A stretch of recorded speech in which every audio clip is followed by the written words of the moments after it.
Alright guys, so this is the Deluxe Spindle kit for Quill operation for the G0704 benchtop milling machine.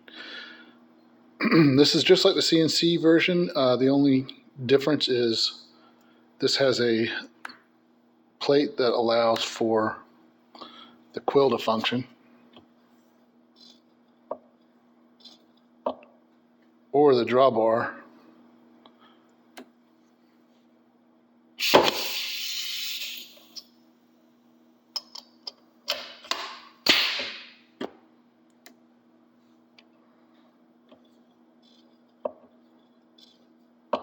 It's got a nice little detent.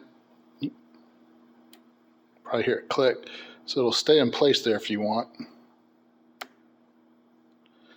And I've been playing with it quite a bit. I was going to do something a little fancier, but I kind of just like that. It's nice and simple and clean. Anyways, everything seems to work perfectly on it. The fit and finish on this is super good. Easy to assemble, nothing really super complicated about it. Everything just seems to work, so hopefully you guys like what you see.